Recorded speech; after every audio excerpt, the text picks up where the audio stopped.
Developers equity. Again, with this section, there's actually not a lot that you really need to do because developers equity is determined by your LVR or loan to value ratio that you are going to get based on your construction. And based on that, you've got your developers equity interest cost. So say, for example, this is just purely to be used as a manual calculations. And the only place this developer interest on the developers equity is actually used is in the developer summary. So if I was to put in, if I was to select this and I was to put in $1 million or $100,000, it will ask me to allocate when is that money coming in.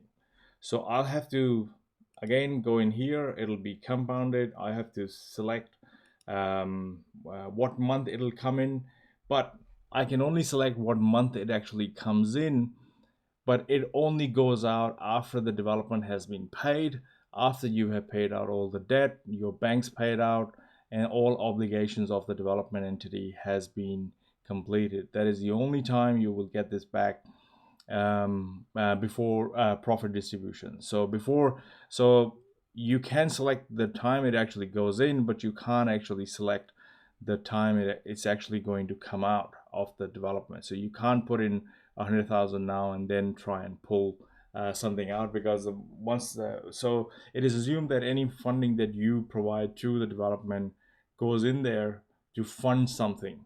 But if it's not funding anything, it can't go in there 1 month and then come back the second month even before the development is completed, because your money would be tied up in costs. And any other lender who's already there, they would want any proceeds that come from the sales of your units or your townhouses are actually going to go to the lender first. So in this scenario, the moment you actually put in a value over here, it'll ask you to expand this to allocate when that money is actually going in.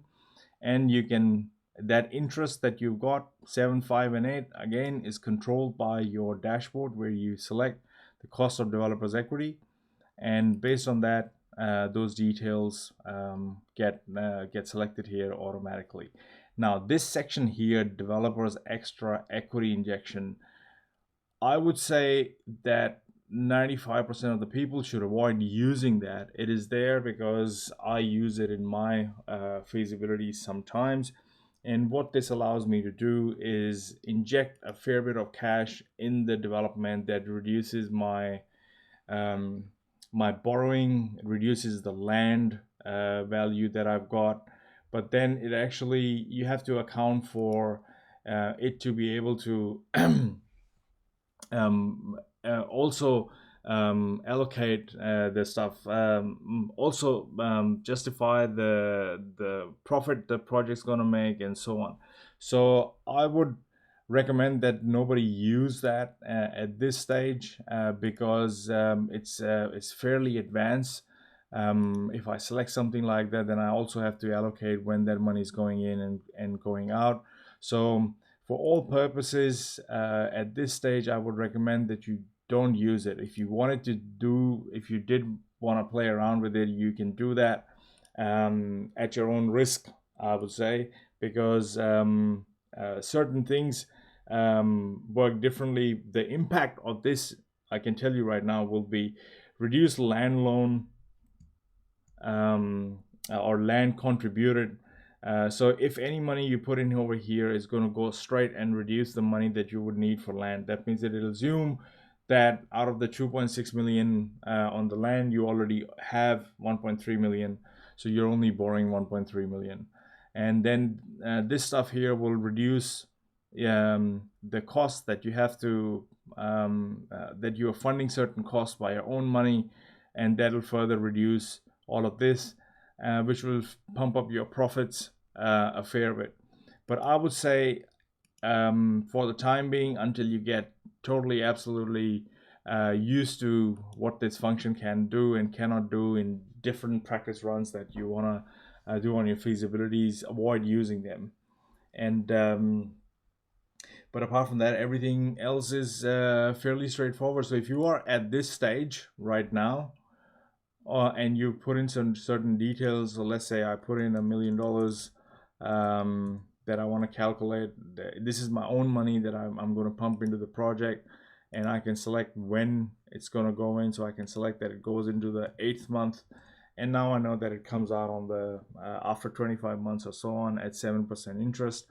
So now when I go in here and I go into my add-on and I go update values, I'll actually do the same on the international version as well, and click on update values so they can both start updating their values and so on.